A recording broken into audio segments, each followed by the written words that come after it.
Assalamualaikum warahmatullahi wabarakatuh.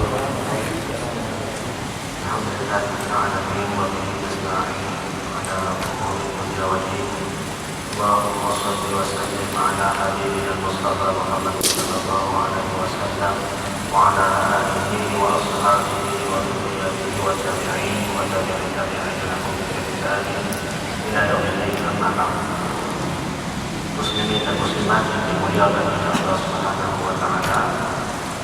Malam ini kita masih akan berada pada surah Al-Qalam, surah yang ke-68. Surah Al-Qalam, surah yang ke-68, ayat 48. Kesemua isi kandungan surah ialah 52 ayat. Surah Nun wal qalami wa ma yasturun. Ayat ke-48. Fasbir li hukmi rabbika. Jumpa tak? Fasbir. A'udzu billahi minasy syaithanir rajim. Ayat 48 ya.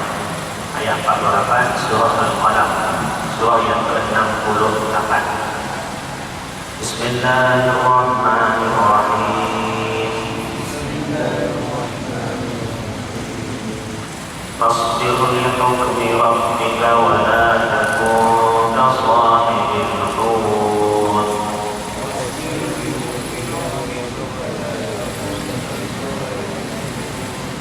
Idh nada wa huwa madhmum laula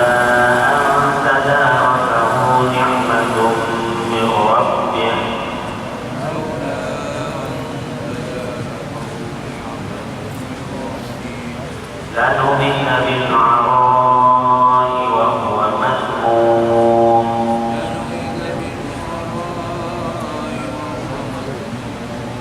فاجتباه ربه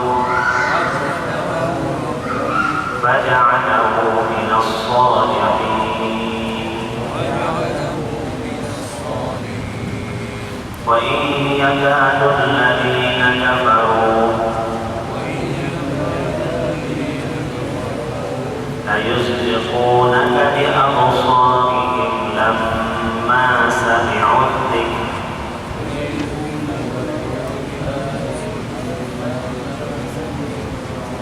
ويقولون إنه لمجنون وما هو إلا ذكر للعالمين.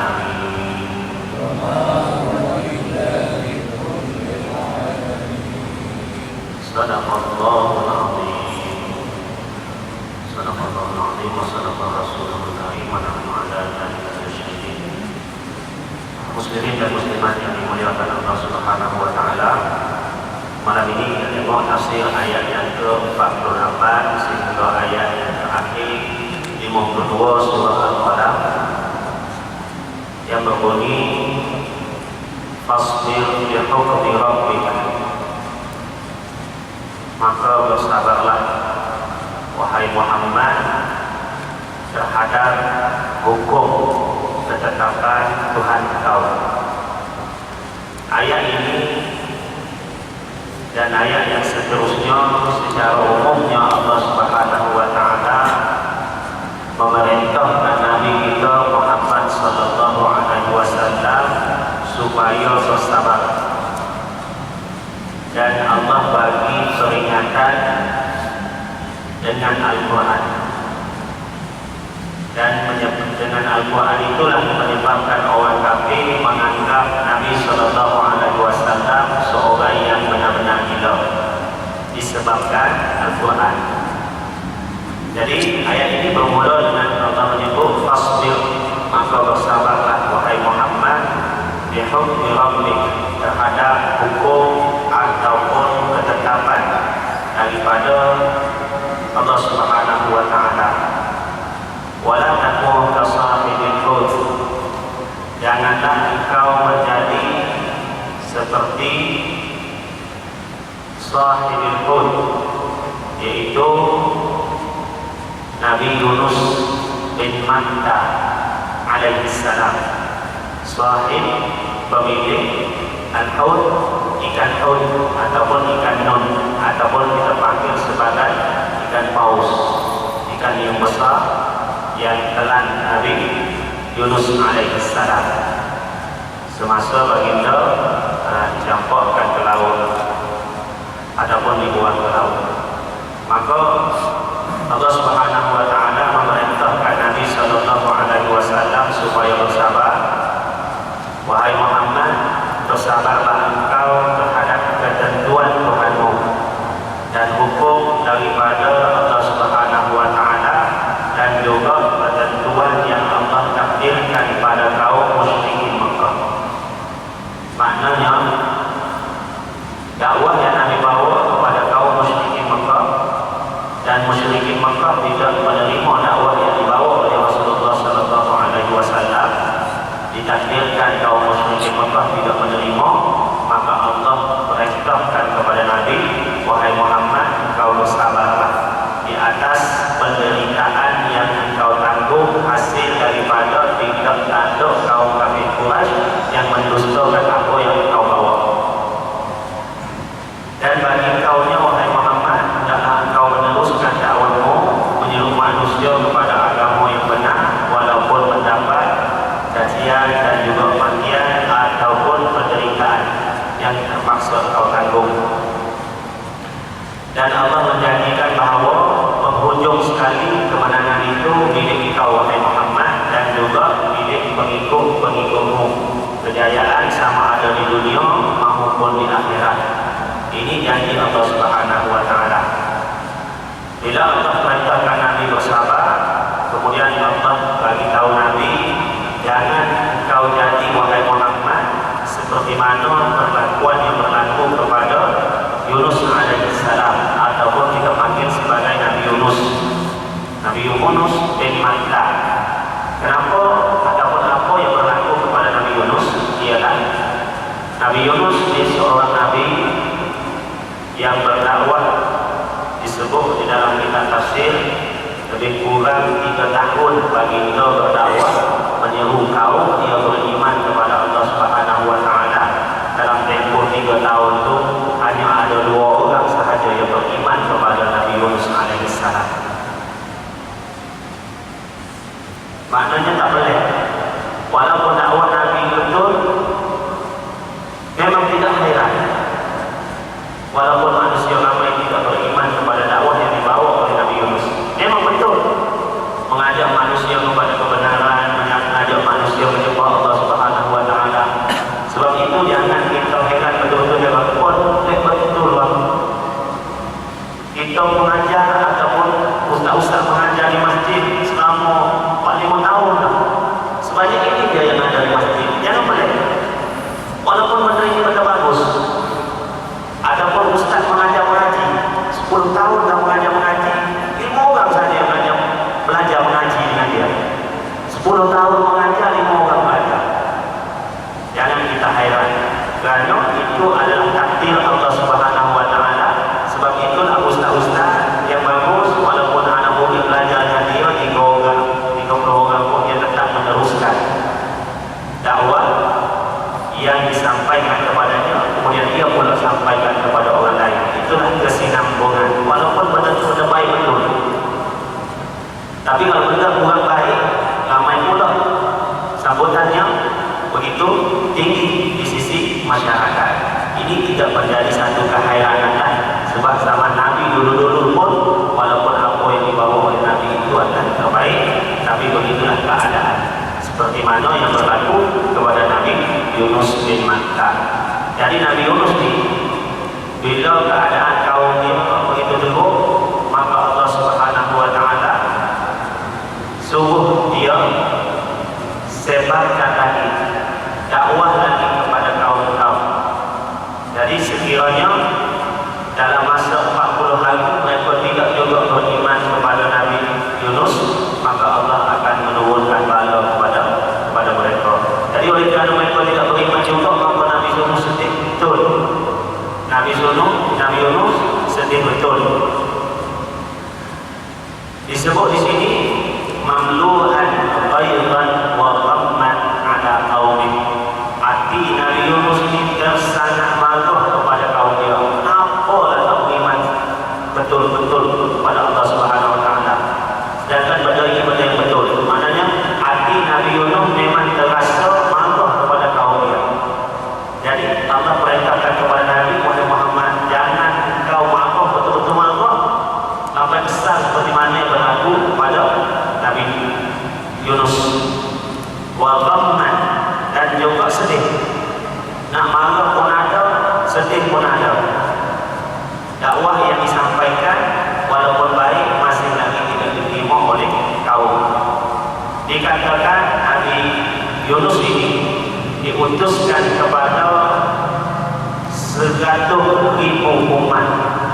100,000 umat manusia, maknanya ramai ataupun lebih mengikut riwayat tafsir. 100,000 juga bayangkan tuan-tuan 3 tahun mengajak manusia kepada agama Allah SWT, 2 raja beriman. Bukan senang kita nak ajak orang buat benda baik. Dan Nabi Yunus ni dia diutuskan di negeri Mosul. Mosul ni kalau nama yang lewat-lewat sini Mesopotamia. Mesopotamia di mana? Di mana Mesopotamia? Di Mesir, ya. Disebut di sini diutuskan di sana. Umat dia 100,000 lebih. Wahum ahlu Nainawa. Mereka ini penduduk Nainawa, nama tempat itu. Jadi 100,000 lebih, beriman hanya 2 orang saja. Jadi sedih betul hati Nabi Yunus kerana mereka tidak beriman. Jadi Allah Subhanahu wa taala bagi tahu kepada Nabi Muhammad, jangan kamu jadi seperti wala takum kasahibil hud, seperti Nabi yang berada dalam perahu ikan. Maknanya Nabi Yunus lah. Innada wa huwa makhdhuf, ketika dia menyeru kaum dia dalam keadaan penuh rasa marah dan juga rasa sedih.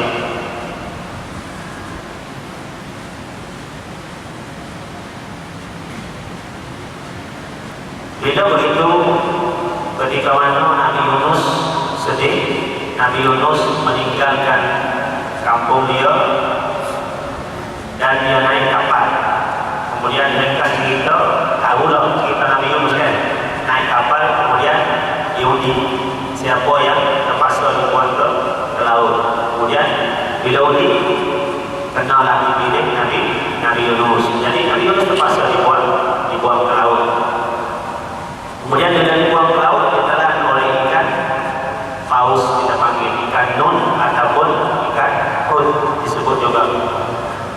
Bila berada dalam perut ikan, ulama menyebut inilah kegelapan di atas kegelapan di atas kegelapan. 3 kali gelap gulita.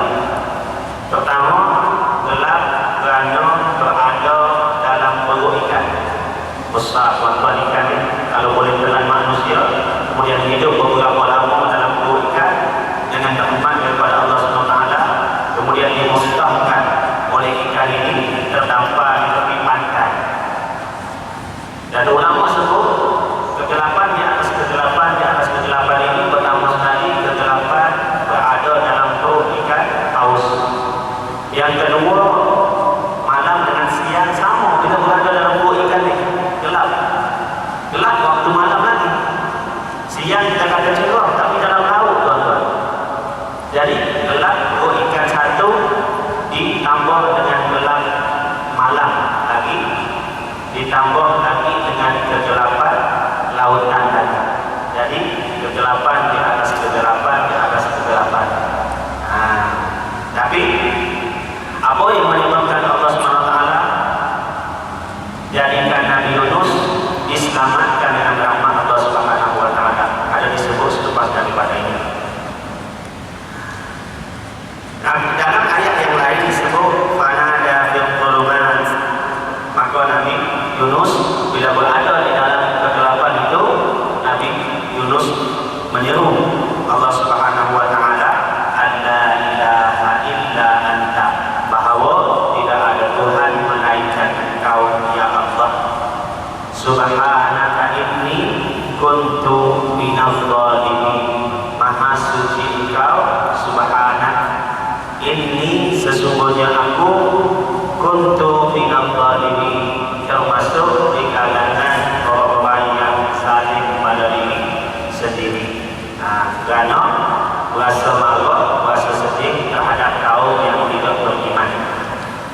minta ampun dengan Allah Subhanahu wa taala, menyeru Allah Subhanahu wa taala dalam kegelapan yang tiga tadi, maka Allah menerima taubat daripada Nabi Yunus. Wa najjaynahu minal ghammi, dan kami selamatkan dia daripada kesedihan, daripada duka cita.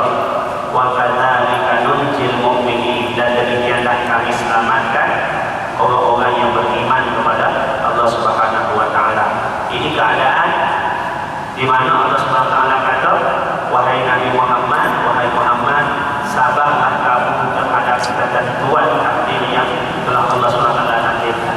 Maknanya Allah yang takdirkan orang kafir tidak beriman, Allah yang takdirkan Nabi menyebarkan dakwah, kemudian bersabarlah terhadap ancaman ataupun hukuman ataupun ejekan daripada orang kafir.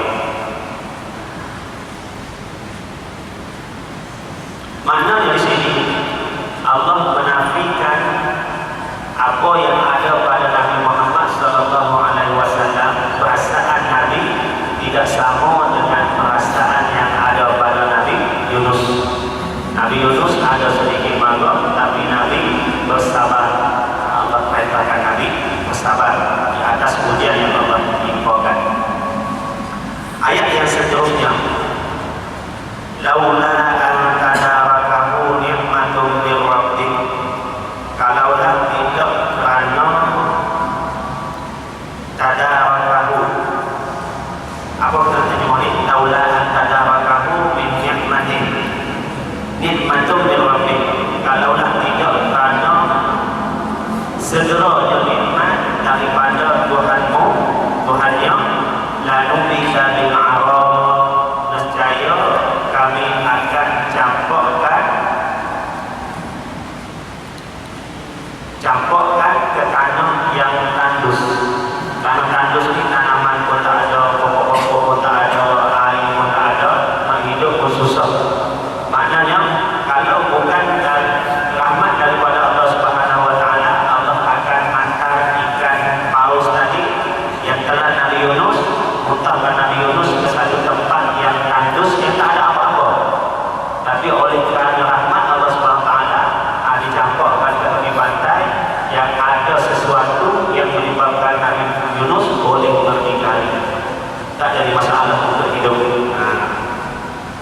Wa huwa mahmum, dan pada ketika itu dia berada dalam keadaan tercela, jauh daripada rahmat dan juga kemuliaan yang Allah berikan. Bila Allah campurkan tempat yang tidak ada apa-apa, siapa yang akan membantu? Tapi oleh kerana rahmat Allah SWT, Allah nak pilih Nabi Yunus ini sebagai seorang Nabi dan sebagai seorang Rasul, dan memang telah dipilih. Nah, itulah ujian yang diberikan kepada para Nabi. Memang hebat, ya? Memang hebat.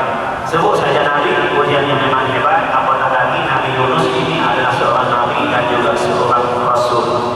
Nabi dengan Rasul lain sedikit beza dia. Nabi untuk diri dia, dakwah tersebut, ajaran tersebut, dan boleh disampaikan kepada orang lain, umatnya. Tapi kalau tak sampai pun tidak menjadi masalah, sebab syariat itu untuk diri sendiri.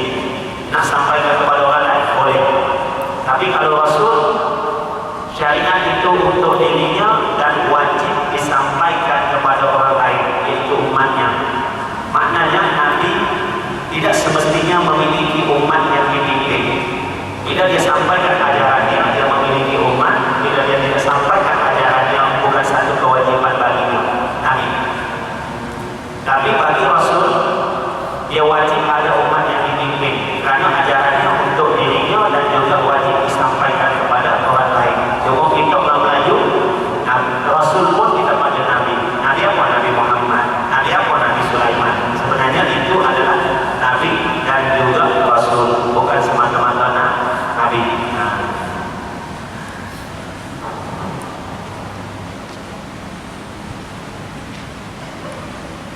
Laula an tadarakahu ni'matun min rabbih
kerana perkataan ini menunjukkan taulah, dia menunjukkan ataupun menandakan bahawa perkara tersebut tidak berlaku kepada Nabi Yunus.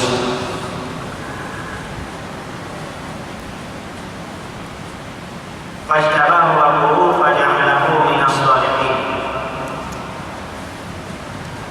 Lepas tu wa in yakadul ladina kafaru, ayat 51. Wa in yakadul ladina kafaru, dan sesungguhnya orang-orang kafir itu ingin la yusliqunaka bi absarihim, menggelincirkan kamu bi absarihim, dengan pandangan mata-mata mereka. Lamma sami'u dzikr, ketika mereka mendengar dzikr di sini maksudnya mendengar ayat-ayat Quran dibacakan oleh Rasulullah sallallahu alaihi wasallam. Wa yaquluna, dan mereka berkata, innahu la majnun, sesungguhnya dia iaitu Nabi Muhammad la majnun, benar-benar gila. Ini perkataan orang kafir. Wa in yakadul ladina kafaru, hampir-hampir orang kafir itu la yusliqunaka, menggelincirkan kamu bi absarihim, dengan pandangan mata-mata mereka. Orang kafir bila dia nak memusnahkan orang ataupun nak memperdaya seseorang ataupun nak melakukan kejahatan kepada seseorang, Allah bagi juga kepada buah-buah ini disebut, setengahnya menyebut Bani Asad.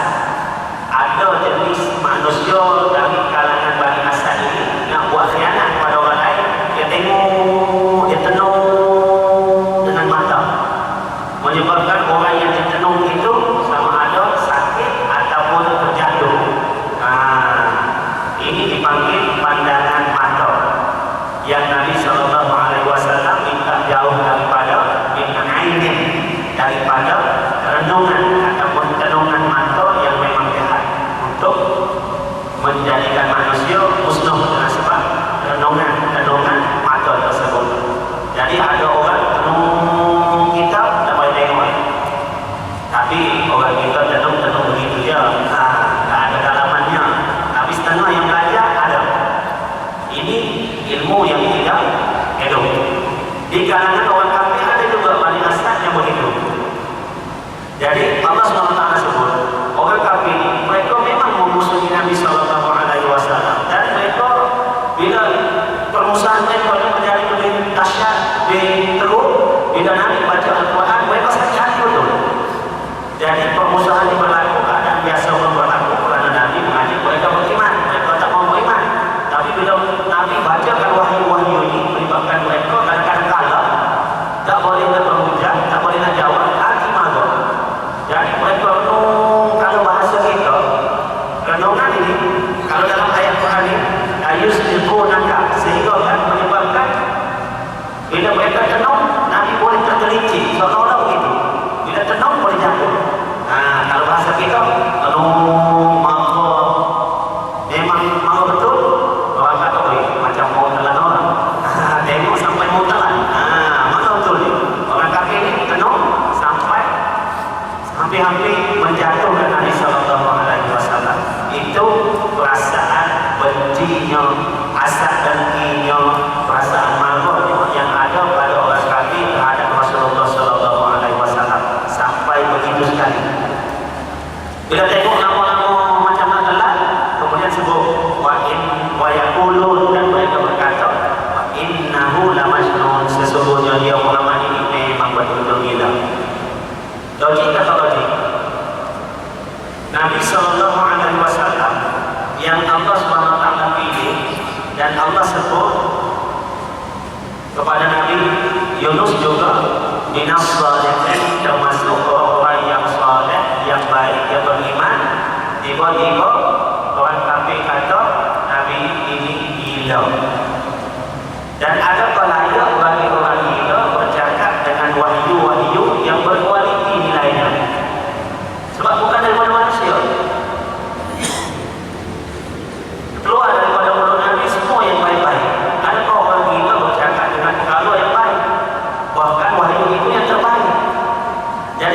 ini sebenarnya kita berdepan dengan orang yang betul-betul beriman kepada Allah SWT, betul-betul baik, yang tidak ada perkataan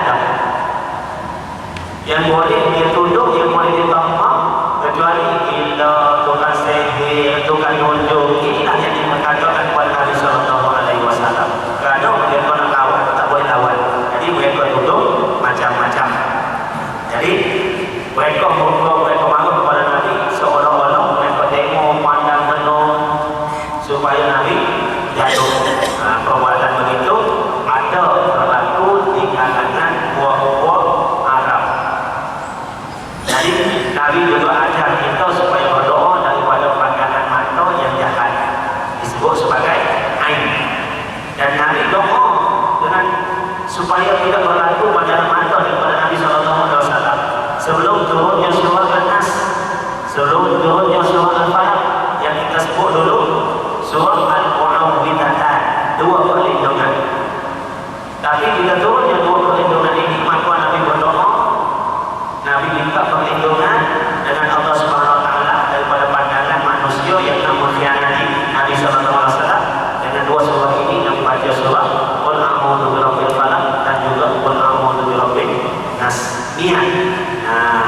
Kita baca dua surah itu, niat Allah bagi perlindungan kepada diri kita. Jadi dia sebagai pagar untuk lindungi diri kita. Kita pagar diri kita dengan ayat-ayat suci Al-Quranul Karim.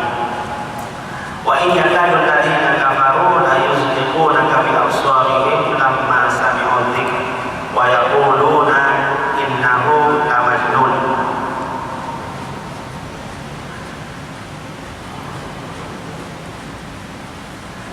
Diriwayatkan daripada Hasan Al-Basri, seorang tabi'in yang sempat berjumpa dengan Sayyidina Ali radhiyallahu anhu. Sayyidina Hasan Al-Basri kata, ubat bagi penyakit ain ini kalau kita kena buat oleh orang lain dengan sebab pandangan mata, dia sihir kita ke, dia tengok dengan mata menyebabkan kita sakit ke. Kalau berlaku begitu, Hasan Al-Basri kata, seorang tabi'in kata, bacalah ayat wa iyyakadul ladzina kafaru. Ayat ini dibaca. Sebab ayat ini hanya menunjukkan orang kafir itu hampir saja menjatuhkan. Boleh menjatuhkan, tidak boleh pun. Jadi untuk mengobati manusia daripada terkena penyakit hasil daripada pandangan manusia, bacalah ayat wa iyyakadul ladzina kafaru la yusbiqunaka bi absarihim lamma sami'u dzikr wa yaquluna innahu lamajnun. Sampai habis ayat itu, buat ubat untuk diri sendiri ataupun mengobati orang lain. Dan disebut dalam hadis, memang pandangan mata ini berlaku. Bila tengok boleh menyebabkan orang lain jadi sengsara. Bila tengok boleh menyebabkan orang lain jadi sedih, derita. Dan kalau dalam masyarakat kita benda begini hanya berlaku kepada golongan-golongan muda saja. Bila tengok berkenan dekat aku, itu ada. Kita percaya kan? Tapi kalau lain-lain tak ada, kita tak percaya ataupun jarang berlaku dalam masyarakat kita. Tapi kalau orang muda, terutamanya anak dara, bila ada orang tengok orang tenung, dia pun tak tengok sudah tak bertentang mata. Kenapa? Takut dibuat dengan ubat guna-guna. Jadi kalau ada berlaku, bacalah doa ini, bacalah ayat ini sebagai perlindungan selain daripada kita baca surah Al-Falaq dan juga surah An-Nas. Ini yang disebut.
Rasulullah Sallallahu Alaihi Wasallam. Jadi ayat ini daripada ayat 48 sehingga ayat 52 Allah perintahkan Nabi supaya bersabar, dan Allah bagi peringatan kepada Nabi bahawa Al-Quran ini merupakan peringatan panduan untuk manusia dan juga seluruh alam.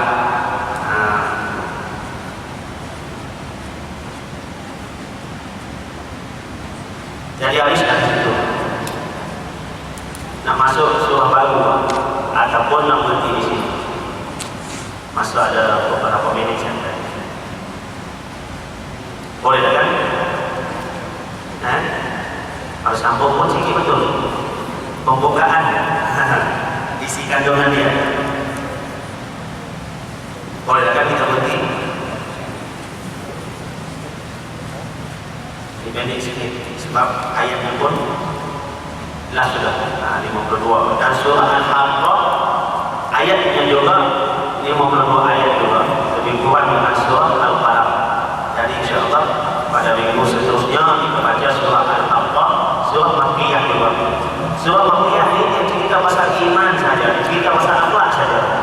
Kalau kita nak tak best sana benda iman. Benda iman ini benda yang perlu diyakini. Allah tanamkan benda-benda begini supaya kita yakin. Jadi cerita dia pasal akhirat, pasal syurga, pasal neraka, pasal hari kebangkitan. Boleh kasih itu saja.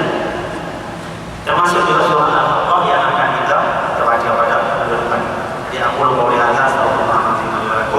Assalamualaikum warahmatullahi wabarakatuh. A'udzubillahi minasyaitonir rajim. Bismillahirrahmanirrahim. Alhamdulillahirabbil alamin. Wassalatu wassalamu ala asyrofil anbiya'i wal mursalin wa ala alihi wa sahbihi ajma'in. Subhanaka la ilma lana illa ma 'allamtana innaka antal alimul hakim. La haula wa la quwwata illa billahil aliyyil azim. Allahumma rabbana atina fid dunya hasanah wa fil akhirati hasanah wa qina adzabannar. Sallallahu ala sayyidina Muhammad wa ala alihi wa sahbihi ajma'in. Subhana rabbika rabbil izzati amma yasifun wa salamun alal mursalin. Alhamdulillah.